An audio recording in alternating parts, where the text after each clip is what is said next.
संस्कृत व्याकरण की उसी श्रृंखला में कल हमने एक नया बिंदु चालू किया था, उसका नाम था समास। समास में परिभाषा और प्रकार हमने पढ़ लिए थे। उसके बाद हमने समास का एक भेद कर्मधारय समास वो स्टार्ट किया था, तो उसके बारे में हमने कुछ महत्वपूर्ण जानकारियाँ प्राप्त की। उसके बाद अब हम उसका आगे का भाग पढ़ते हैं। देखिए आगे, यदि विशेषण विशेष्य उपमान उपमेय तो हम देख चुके थे। इसके बाद भी कुछ कंडीशन है जहाँ कर्मधारय समास होता है। तो पहला देखिए, यदि उदाहरण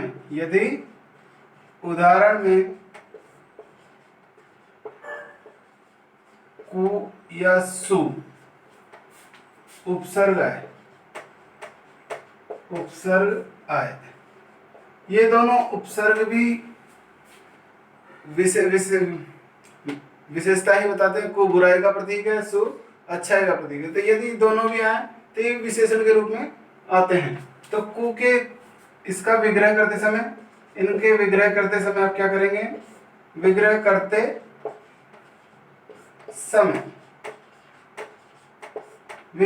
समय आप क्या करें? कु हो तो कु के स्थान पर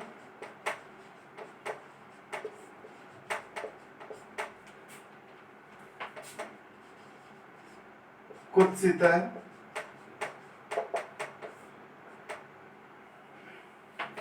स्त्रीलिंग में कुत्सिता और नपुंसकलिंग में कुत्सितम। इस तरह से कर देंगे और अंत वाला शब्द वैसे के वैसे उतार देंगे। अंत वाला पद वैसे ही लिखना है।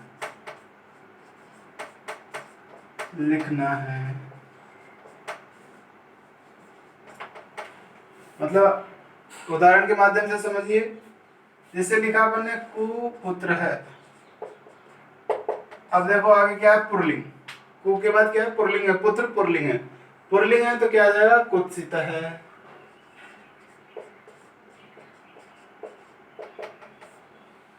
कुकन्या तो स्त्रीलिंग है कन्या, कुत्सिता कन्या।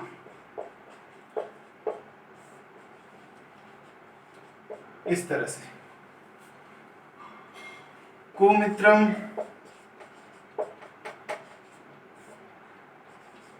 कुत्सितम, मित्रम। इस तरह से कु वाले हुए। इसी तरह हम सु वाला भी देख सकते हैं।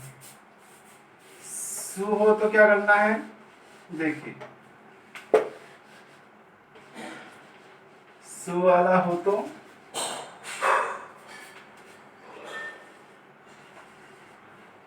यदि कु के स्थान पर सु आ जाए तो सु के स्थान पर पुल्लिंग में श्रेष्ठ है,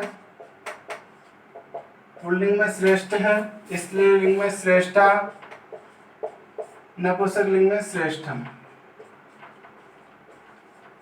लिखना है। बाकी करना वैसे ही है। जैसे सुराजा, राजा क्या है?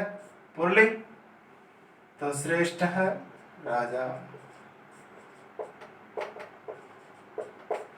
इस तरह से सुपुत्रम, सुपुत्र है, सुमित्रम, इस तरह से सब बन सकते हैं। कु और सु वाला के बाद एक और पहचान होती है समास की, वो है, देखिए आप क्या पहचान है वो भी मैं आपको बता रहा हूँ। जैसे यदि आपको उदाहरण में महान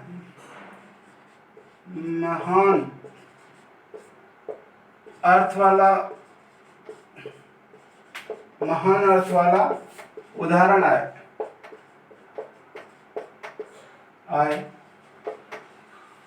यदि महान अर्थ वाला आए तो भी कर्मधारय समास में ही होगा, परंतु उसका विग्रह कैसे करना है वो आप देख लीजिए। विग्रह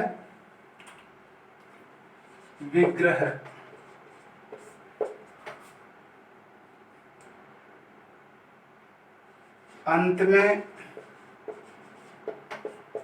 पुल्लिंग शब्द होने पर, यदि महान अर्थ के बाद क्या है, पुल्लिंग शब्द है, तो विग्रह करते समय महान चासो लिखना है, महान चासो। और स्त्रीलिंग अंत में तो महती चासो,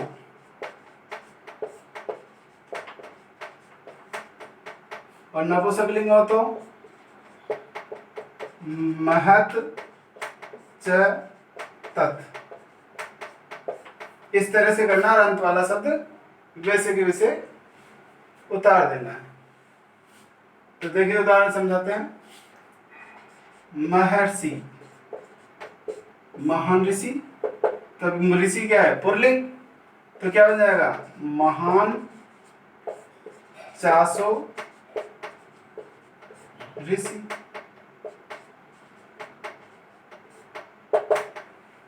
दिया महत फलम, फल क्या है, नपुंसकलिंग, तो क्या बन जाएगा, महत च तत्फलम, महत च तत्फलम। इस तरह से ये हो गया। ठीक है, आगे देखिए। ये आप एक चीज ध्यान रखना, यदि पुल्लिंग शब्द है, यदि पुल्लिंग शब्द, स्त्रीलिंग शब्द, पुल्लिंग और स्त्रीलिंग शब्द है, तो स्त्रीलिंग आएगा तो आपको पद्य से आपको उदाहरण मिलता है दीर्घ रज्जु, दीर्घ रज्जु, दीर्घ रज्जु, ये मिल गया। अब यहाँ पर रज्जु का मतलब होता है रस्सी, रस्सी स्त्रीलिंग है, स्त्रीलिंग है मतलब आगा डंडा ही आपको विशेषण में लगाना है, ये आपको ध्यान रखना है, दीर्घा रज्जु, बस ये ध्यान रखना। यदि स्त्रीलिंग है, चाहे उकारांत हो चाहे कोई सी भी हो, आपको लगाना आगा डंडा, ये नहीं आप दीर्घ करें, दीर्घा ही रख दे। इस तरह से कर्मधारय समाप्त समास आज पूरी तरह से समाप्त है। यदि आपको कोई दिक्कत है तो आप कमेंट्स के माध्यम से मुझे ज़रूर लिख कर भेजें, आपका शंका समाधान अवश्य होगा। तब अगले वीडियो तक के लिए धन्यवाद।